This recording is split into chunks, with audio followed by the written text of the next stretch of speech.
Un certain nombre d'aides financières peuvent être mobilisées dans ce cadre. Parmi les principales aides, nous retrouvons les subventions de l'ANA, dont le but est d'aider les personnes âgées propriétaires à réaliser des travaux d'adaptation de leur logement afin de leur permettre de continuer à vivre le plus longtemps possible chez elles. Vous devez remplir 3 conditions afin de bénéficier de cette aide.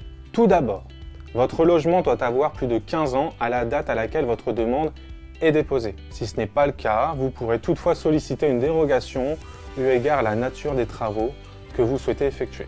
Vous devez avoir des ressources dites modestes. Pour cela, vous devez regarder votre revenu fiscal de référence qui est indiqué sur votre dernier avis d'imposition.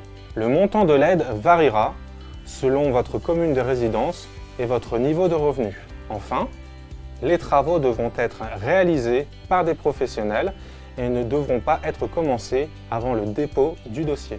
Certaines caisses de retraite peuvent également accorder des aides pour des travaux de cette nature. Nous vous proposons donc de vous rapprocher de vos ou votre caisse de retraite afin de vérifier les conditions d'éligibilité. Selon votre niveau de perte d'autonomie, vous pouvez non seulement bénéficier du crédit d'impôt en faveur de l'aide à la personne, mais il existe aussi d'autres aides qui varient selon votre statut. Par exemple, si vous êtes adhérent à la MSA, adhérent au CNAS, bénéficiaire de l'APA ou encore de la prestation de compensation du handicap.